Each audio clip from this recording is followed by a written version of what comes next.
Hello Pisces, Sun, Moon, Rising, and Venus signs. Kamusta kayo? Sana po ay nasa mabuti kayong kalagayan. Welcome back po sa Star Tarot. Kung bago kayo dito, welcome din kayo. Thank you for your support. I truly appreciate it. God bless you all. Pisces, pauna mensahe ninyo looking. Ayan, have an eye for beauty and uncover hidden charms. Seek and you will find. Ayan, so, ganun talaga. Diba? Kung hindi mo hahanapin, kung hindi ka mag-effort, hindi ka magdidig in, hindi mo mahahanap, hindi mo makukuha kung ano yung gusto mong makuha. 'Di ba? Kaya maari sa ngayon na 'yun ang gagawin mo. Maybe you're going to seek for opportunities, no? So, gawin mo, 'di ba? Mag-take action ka para makuha mo ang hinahanap mo. Direction, do not deviate from your path. Attract a mentor if necessary. Plan where you want to be. Ayan. So, maaring iba sa inyo dito nawawalan ng direction or baka nagkukulang, no, sa direction. Baka hindi ninyo alam kung saan na kayo ngayon patungo, hindi ninyo ma-figure out kung saan kayo dapat pumunta, no? Siguro may mga ganong sitwasyon ang iba sa inyo rito, Pisces. It is also possible, no? It is also possible na kailangan ninyo rito na magplano, 'di ba? Magplano kayo para alam ninyo kung ano yung gusto ninyo, ano yung focus ninyo, 'di ba? Kung alam ninyo kung ano yung outcome na gusto ninyo ma-experience, then for sure, malalaman din ninyo kung ano yung gagawin ninyo, 'di ba? If you want to harvest certain kind of fruit, 'di ba? So, doon ka magbabase kung anong klaseng seeds ang itatanim mo, hindi ba? Kaya magkakaroon ka rin ng direction, clear direction of where you are heading if you know pretty much kung saan mo gustong pumunta, kung ano ang gusto mong makita sa inyong 3D reality, 'di ba?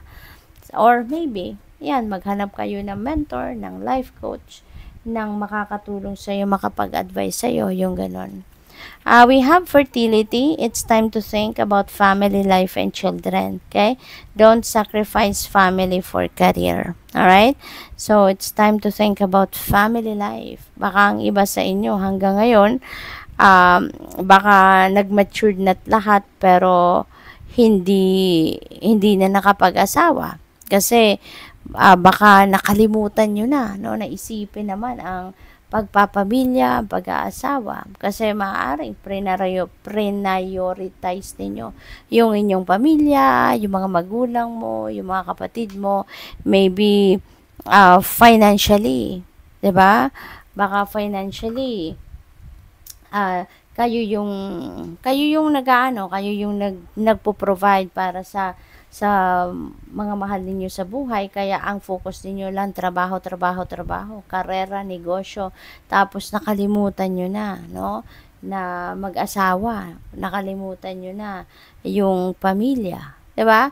So possible din, no, na sa sobrang focus ninyo sa iyong karera, sa sobrang focus ninyo sa pag-asenso, pag-advance, no, pagdating sa inyong career, 'di ba? May mga ganun na super in love sa trabaho, na kumbaga married to your work na ang iba, siguro married to your career na ang iba sa inyo, nakalimutan nyo na ang inyong pamilya. Pwedeng ganun din ang ganap dyan, no? So yun, it's reminder para sa inyo. It's time to think about family life and children. Okay? So, oh wow, Pisces, wealth. You are moving towards real wealth and prosperity. Yan, keep up the great work. Wow. So, talaga, no? So, siguro magbubunga din, no? Magbubunga din ng maganda itong pagfo-focus ninyo sa inyong karera, sa inyong trabaho. Kasi ngayon, papunta din kayo sa pagiging mayaman. Diba? Real wealth and prosperity ang tatahakin ninyo sa ngayon. 'Di ba? Pisces. So baka ito rin ang kapalit noon, no? yung nakalimutan ninyo na ang pag-aasawa, nakalimutan nyo na yung pagpapamilya, nakalimutan nyo na yung inyong pamilya, hindi nyo na nabibigyan ng quality time kasi eto na, 'di ba? Nagpayaman kayo, sikap talaga ng bonggang-bongga, nag-focus sa trabaho, sa inyong karera hanggang sa eto na ngayon, no? Papunta na kayo sa pag-experience ng real wealth and prosperity.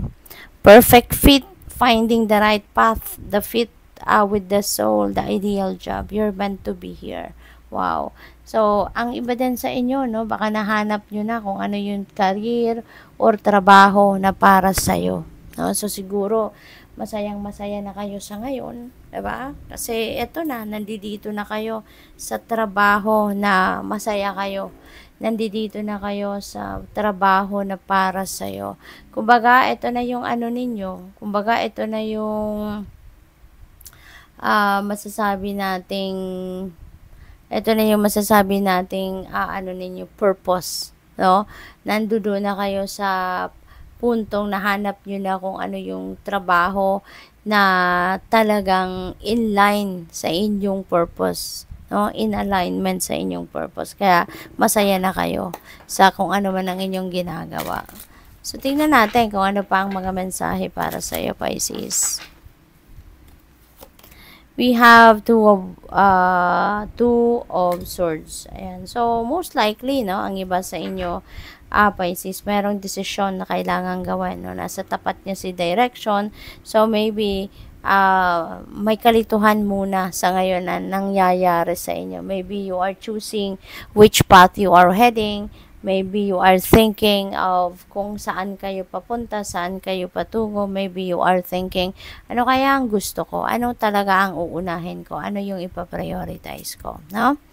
What else? We have 6 of Wands. Ayan. So, dito naman sa 6 of Wands, this is victory energy. No? So, meron kayong pagtatagumpayan at yan ay ang inyong trabaho, career. Kasi ito na nga, no? Papunta na kayo sa wealth, papunta kayo sa prosperity. So, this is your financial success na makakamit ninyo. At maaaring dahil yan dito sa trabaho ninyo, so pwede talaga na pinagtagumpayan ninyo na-reach nyo yung goal ninyo rito. Kaya maaaring malaking pera ang kapalit nito. 'Di ba? Promotion, pay raise, or bonggang-bonggang kontrata, 'di ba? Yung mga ganon. But magiging sikat kayo. We have Page of Swords at mabilisan, parang mabilisan ang pagbulusok ng karera ninyo. Mabilisan yung pag-angat ninyo sa ngayon, yung asenso ninyo. Parang ang bilis, Ang bilis ninyong umakyat sa ladder of your success. Kaya good luck. Thank you for watching Love and Light. Namaste.